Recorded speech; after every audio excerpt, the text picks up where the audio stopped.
Right now, in 2026, buying the average American home instead of renting costs you $1,133 extra every single month. Not extra mortgage, not extra rent, extra, on top of everything. Gone. I ran every number, every cost, no shortcuts. And what I found completely changed how I think about this decision and almost stopped me from making the biggest financial mistake of my life. My name is Vera, and in the next 12 minutes, I am going to show you the real math behind renting versus buying in 2026. Not the version your real estate agent shows you, the actual math, with actual numbers.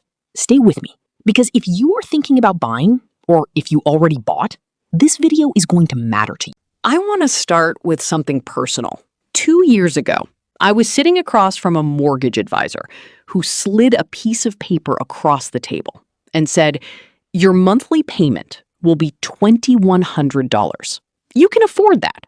Let's get you into a home." I almost signed that day. What stopped me was one question I asked myself on the drive home. What is the total monthly cost of owning this home? Not the mortgage payment, the total cost. Everything included. When I ran that number honestly, the sheet from my mortgage advisor looked very, very different. And that number is what I am showing you today. Let us use the average home price in America in 2026. $400,000. Most buyers put down 20%. That is $80,000 out of your savings on day one. Gone from your bank account before you get the keys. Your remaining mortgage is $320,000. At today's 2026 interest rate of 6.8% on a 30-year loan, your monthly mortgage payment is $2,093. Now here is where most people stop. They compare that $2,093 to their rent and say, same ballpark, makes sense to buy. But that is not the real number, not even close. Property tax on a $400,000 home at the national average rate adds $367 every single month. Homeowner's insurance adds $140 every month. Maintenance. Every financial study, every real data set says budget 1% of your home's value per year. On a $400,000 home, that is $333 every month. And that is not a cushion. That is the minimum before something breaks. HOA fees in most American neighborhoods average $150 per month. Add it up with me. $2,093 mortgage payment, $367 property tax, $140 homeowner's insurance, $333 maintenance budget, $150 HOA fees. Total real monthly cost of buying, $3,083. And that $80,000 down payment is already gone from your liquid savings on day one. Now let us look at the other side. The average rent for a property comparable to a $400,000 home in the same market in 2026 is approximately $1,950 per month. That is it. No property tax bill in January, no $18,000 roof replacement in year 7, no maintenance emergency fund, no HOA meeting. Just $1,950. The difference between buying and renting that same property right now, $3,083 minus $1,950 equals $1,133 every single month. That is the number your mortgage advisor did not show you. Now here is the question that actually matters. What happens to that $1,133 difference? If you are a buyer, it is the cost of ownership. It is gone every month. But if you are a renter who takes that $1,133 difference and invests it every month into a low-cost S&P 500 index fund at the historical 7% average annual return, here is what actually happens. In 10 years, $197,000. In 20 years, $600,000. In 30 years, $1,420,000. And remember the $80,000 down payment you did not spend? $80,000 invested at 7% for 30 years becomes $608,000. Total for the renter who invests consistently over 30 years, over $2 million. Now, let us look at the buyer after those same 30 years.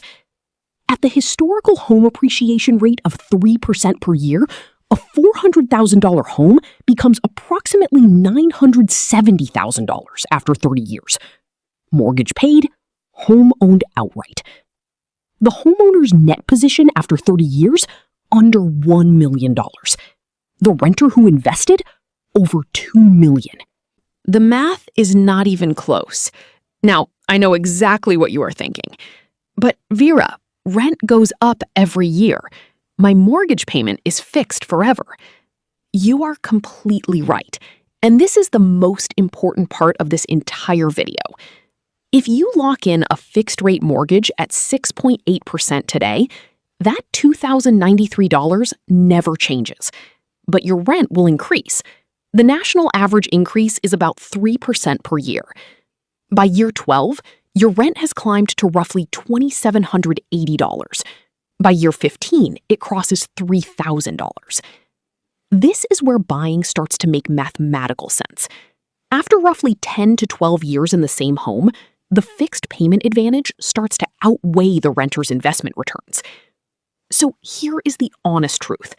Buying a home wins in the long run, but only if you stay in that home for a minimum of 10 years. And here is the problem with that. The National Association of Realtors data shows the average American moves every 5 to 7 years. That means most American homebuyers are not in their home long enough for buying to mathematically win. They sell before the crossover point. They pay agent commissions, closing costs, moving expenses, and they walk away with less equity than they think. But I am not here to tell you renting is always right. I am here to show you the math so you can make a real decision instead of a marketed one. Buying a home makes financial sense when 3 things are true. First, you are certain you will stay in that home for at least 10 years. Not 7, not 8, 10. The crossover point where buying beats renting in today's market does not happen before that. Second, you can put down 20% without touching your emergency fund or stopping your retirement contributions. If buying this home means pausing your 401k or your Roth IRA, you are trading your 30-year future for a mortgage. That trade almost never wins.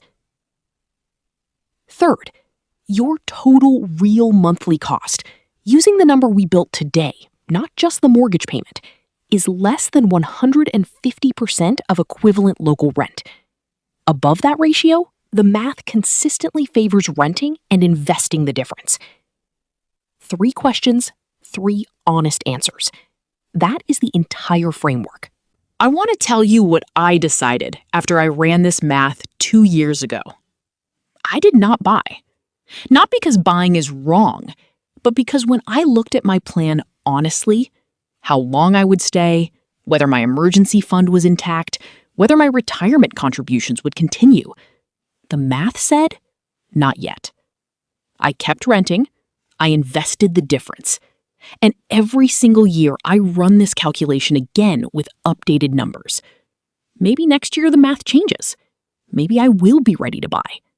Maybe I will not. But I am not making a $400,000 decision based on what someone tells me I can afford. I am making it based on what the math actually says. And now, you have that math too. Here is what I want you to do right now. Take the home you are considering, or the one you already own, and run the real monthly cost. Mortgage, plus tax, plus insurance, plus maintenance, plus HOA. The real number. Then compare it to what you would pay to rent something equivalent in the same area. Then ask yourself 3 questions. Am I staying for 10 years? Is my emergency fund still intact after the down payment? Are my retirement contributions continuing without interruption? If the answer to all 3 is yes, buying may be the right move for you. If any answer is no, the math is telling you something worth listening to. Share this video with someone who is about to make this decision right now, because most people sign a mortgage based on one number, and that number is never the real one. I am Vera.